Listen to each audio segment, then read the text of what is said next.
turn around and give you something to be thankful for. And you have to recognize that you have something to be thankful for.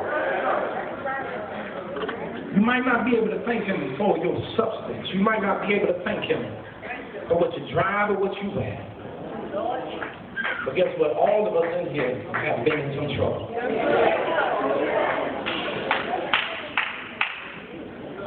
Oh. How do you know? How can you qualify the entire house? Well, Jesus said in this word, you're going to have some tribulation. But God says, listen, here's what I want you to do. In the time of trouble, he says, this time. I know all other times you did some other things. I know all other times, you call your friends, you call your family, you try to pay and buy your way out. God says, this one time, you know what I want you to do? Let's do something a little different. God says, this is what I want you to do. In the time of trouble, he said, I want you to call my name in the time of trouble. And he says, when you call me in the time of trouble, he says, what I'm going to do, he says, watch me work now. He says, you think that in times past you've seen work. He said, but you've never seen work. You've seen me work. He says, watch me work. And when you watch me work, you'll see that I'll rescue, I'll save you in the time of trouble. And after you've seen me work, he says, all I want you to do, he says, I'm not going to, earlier in verse, I believe it's 8, he says, I'm not rebuking you for your offerings and your sacrifices. Now, because somebody say, well, brother, I'm just going to thank God. I ain't going to do nothing else. No. He says, I'm not rebuking you for that. In other words, I want you to continue those practices. He says, but when you're continuing those practices, he says, I want your heart.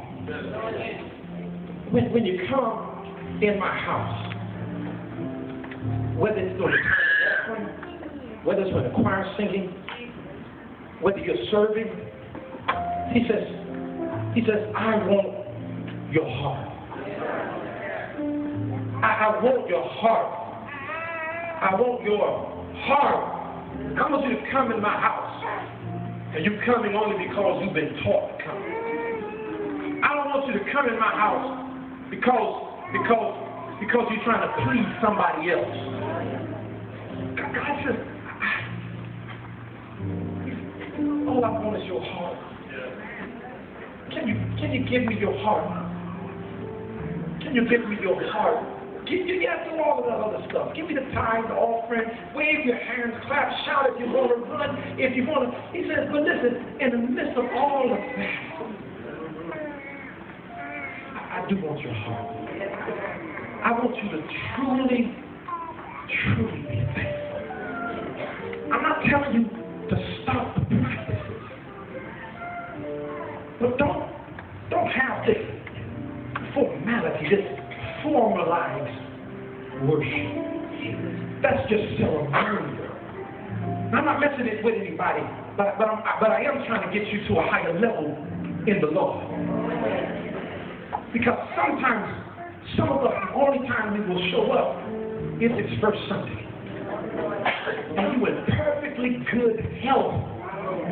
That's formalized worship. It is. Some of us come only when our names are on program. Guess what? That's formalized worship. Some of us come only when the ministry that we are serving on is serving. Guess what? That is formalized worship. Some of us come only on specific days. If it's Easter, if it's Christmas, if it's Mother's Day, we come. That's formalized worship. When you read this text, and I know some of you are going to look and say, well, he just wants us to be there all the time because he all there all the time. The devil is a lie. Sometimes I feel like David, if I could just catch the wings of the flying. He just fly off. He's ready, he didn't even preach. No, because I'm trying to fly away, that I might be at rest.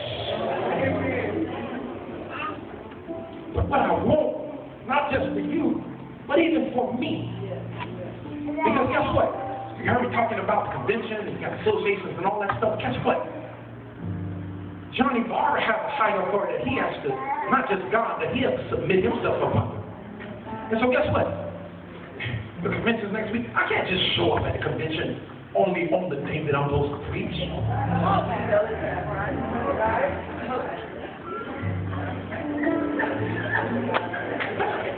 You just talk to the church. And then you go out and commit the same crime you're telling them to not commit. So y'all get what I'm saying again. And so guess what? We all want to graduate and move beyond normalized worship. When you begin to think about what he's done, God says, all I want is your true thanks. So if you mean to tell me I got to try and get to church every time it's over, listen, just do your best. Just do your best, brother. And you know you better than I know you. And then guess what? God knows you even better than you know yourself. What does that mean, brother? That means you know if you have or have not been giving your best. Do you get what I'm saying? And don't do it for no one here on earth. Do it for the Lord. And let us lay to rest that old cliche thing we always say, well, the Lord knows my heart. Yes, he does.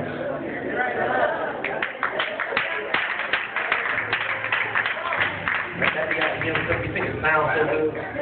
The Lord knows my heart. Yes, he does.